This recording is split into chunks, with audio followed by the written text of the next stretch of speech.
পৃথিবীতে ভয়ঙ্কর দুটি পাপ আছে যে পাপ করলে আপনি কখনোই ক্ষমা পাবেন না। দুইটা দুইটা ভয়ঙ্কর পাপের কথা বলে দেই।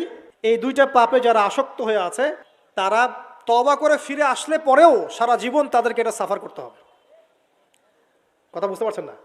তওবা করে ফিরে এসেছেন মনে করেন, তারপরেও আপনাকে সারা জীবন এই পাপের ফলটা ভোগ করতে হবে। এক, মাদকদ্রব্য দীর্ঘদিন সেবন করেছেন, তওবা করেছেন, ফিরে এসেছেন, আল্লাহ হয়তো মাফ করে দিয়েছেন, আল্লাহ পাক মাফ করে দিয়েছেন, বাট আপনি আপনার দেহের যে ক্ষতিটা করে ফেলেছেন এটা পোষাতে পারবেন না। এক নাম্বার। দুই, তখন আপনি যদি বিয়ে করেন আপনি স্ত্রীকে সন্তুষ্ট করতে পারবেন না। হ্যাঁ। দুই নাম্বার হচ্ছে এই যে গোপনে যুবকরা যে পাপটা করে, মাস্টারবেশন, যেটাকে আমরা বলি হস্তমৈথুন, এই পাপ যেসব যুবকরা করছে বা করে, এবং অ্যাভেলেবেল এই পাপটা সবাই করে, কারণ এখন পর্নের যুগ, পর্ন দেখলে তো আর কোনো উপায় নাই, তখন তো এই পথেই যেতে হচ্ছে, নিজের উপরে নিজেকে জুলুম করতে হচ্ছে। যারা হস্তমৈথুন অভ্যস্ত হয়ে গেছে এরা যদি তওবা করে ফিরেও আসে, শরীরের যে ক্ষতিটা হয়েছে এটা পূরণ হবে না কখনো। এখানে আপনার দেহের ক্ষতি, আপনার মস্তিষ্কের ক্ষতি, আপনার পরিবারের ক্ষতি, এমন আপনি যদি পরবর্তীতে গিয়ে পরিবার গঠন করতে চান আপনি সুখী পরিবারও গঠন করতে পারবেন না, কারণ ভিতর থেকে আপনি নিজেকে শেষ করে ফেলেছেন। বুতহ আদনান হুজুর বিষয়টি খুব সুন্দরভাবে আমাদের কাছে বুঝিয়ে দিলেন কোন দুটি পাপ করলে আমরা তওবা করলেও জীবনেও ক্ষমা পাবো না। বিয়ে করলে পরেও দেখবেন আপনি পস্তাচ্ছেন। ওই যে কলিকাতা হারবালে যেতে হবে, তখন মডার্ন হারবালে দৌড় দিতে হবে, আর সব হারবাল টারবাল খেয়ে লাভ হয় না। কারণ কি? কারণ আল্লাহ প্রদত্ত যে নেয়ামত সেটা আপনি নষ্ট করে ফেলেছেন, এখন এইটা আর আপনি ক্ষতিপূরণ দিতে পারবেন না। অতএব জীবনটাকে সিরিয়াসলি নেন। দেখেন, আমার মতো বয়সে, আমার চেয়ে প্রায় 10 বছর বয়স আগেই তারেক বিন জিয়াদ স্পেন জয় করেছিল। আমার যে বয়স এখন চলছে 30 পার হয়ে গেছে, এর চেয়ে আরও প্রায় 10 বছর আগে মুহাম্মদ বিন কাসিম এই সিন্ধু জয় করেছিল। এখন যে ইসলাম আপনি ভোগ করছেন এটা তাদের ফল, তাদের এই জিহাদের ফল। তো এখন আমাদের এই যে 20 বছর 30 বছরের যুব সমাজের দিকে তাকায় দেখেন, একবার তাকায় দেখেন, চেহারাগুলো একটু দেখেন, চেহারা দেখেন, এক একটা চেহারা দেখেন, চেহারায় নূর নাই, নষ্ট হয়ে গেছে, নামাজ নাই, চোখগুলো বসে যাচ্ছে, কারণ সারা রাত জেগে থাকছে, ওই যে টিকটক টিকটক টিকটক সারা রাত, হ্যাঁ সারা রাত ফোনে, সারা রাত গল্পগুজব।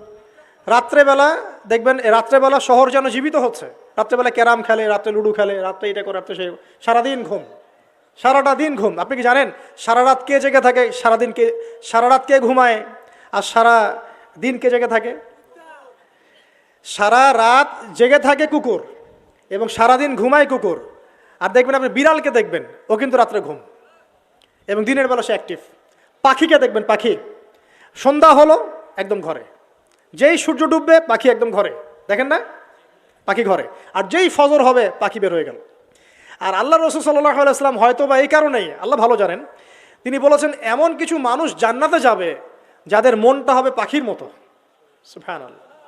দেখেন পাখি কি করে, একদম সন্ধ্যা হলো ঘরে ঢুকে গেল, যেই ফজর হবে একদম ফজরের আগে আগে সে বের হয়ে গেল।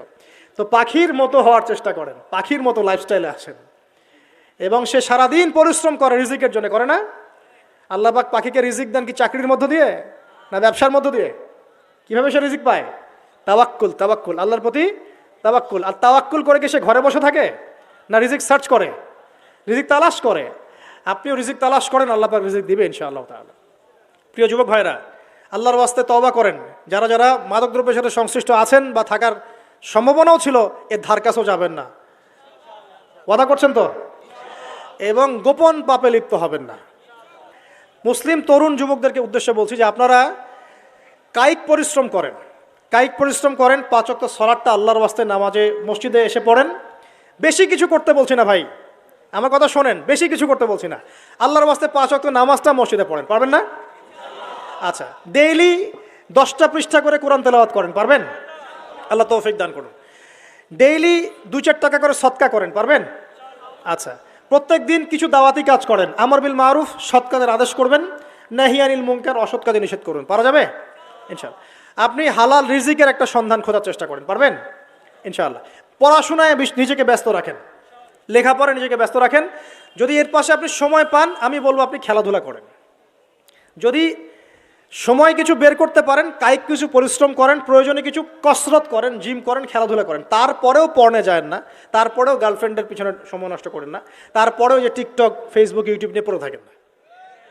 ওগুলোর চেয়ে খেলাধুলা করা অনেক ভালো আছে। অ্যাটলিস্ট আপনি ফিজিক্যালি ফিট থাকবেন। অনেকে বলতে পারে যে এটা না করলে হয়, এটা বাজে কাজ, সময় নষ্ট। আমি মনে করি এখনকার যুবকরা যেসব পথে সময় নষ্ট করছে এর চাইতে অ্যাটলিস্ট খেলাধুলা করলে ভালো ছিল। একটা সময় ছিল না, আজকে থেকে 10 বছর আগে প্রচুর খেলা হতো না? ক্রিকেট হতো, ফুটবল হতো, এই ব্যাডমিন্টন হতো শীতকালে, তাই না? তো খেলার লিপ্ত থাকলে কিন্তু আমাদের মধ্যে একটা হৃদ্যতা, একটা বন্ড তৈরি হতো, একটা বন্ড। আমরা অনেক টুর্নামেন্ট খেলতাম না? এখন দেখবেন কিচ্ছু নাই, সব বন্ধ, খালি ফোন, সারাদিন কি ফোন। এটা আরও কি ডেঞ্জারাস না? এভাবে তাদের ফিজিক্যাল বডিটা নষ্ট হচ্ছে, মেন্টাল স্ট্রেংথটাও নষ্ট হচ্ছে। এর চেয়ে বরং তারা যদি কোনো কসরত করে এটা অনেক ভালো হবে, এটা আমার মত। এটা আমি কোরআন সুন্নাহ থেকে কোনো কথা বলছি না। আল্লাহ পাক বোঝার তৌফিক দেখ। কি জানেন, আমরা প্রতিনিয়ত এমন এমন পাপ করে যাচ্ছি যে পাপের কারণে আমরা কোনোদিনও ক্ষমা পাবো না। পাপগুলো আমাদেরকে সারা জীবন জ্বালা যন্ত্রণা দিয়েই যাবে। আমরা যদি একটু সচেতন হই, একটু যদি হাদিসটাকে মেনে চলি, আসলে আমরা ভালো থাকতে পারবো। তাহলে পরকালে ভালো থাকার জন্য অবশ্যই আপনাকে কোরআন হাদিস মানতে হবে। সকল হুজুররা যখন এগুলো কথা বলে আমরা প্রত্যেকটা কথাকে উড়িয়ে দিই। এই কথাগুলোকে একটু যদি মেনে চলতে পারি তো আমাদের জীবন অনেক সুন্দর হয়ে যাবে। বিষয়টা আপনাদেরকে কেমন লাগলো অবশ্যই কমেন্ট করে জানাবেন। দেখতে চাই আপনাদের মূল মতামত।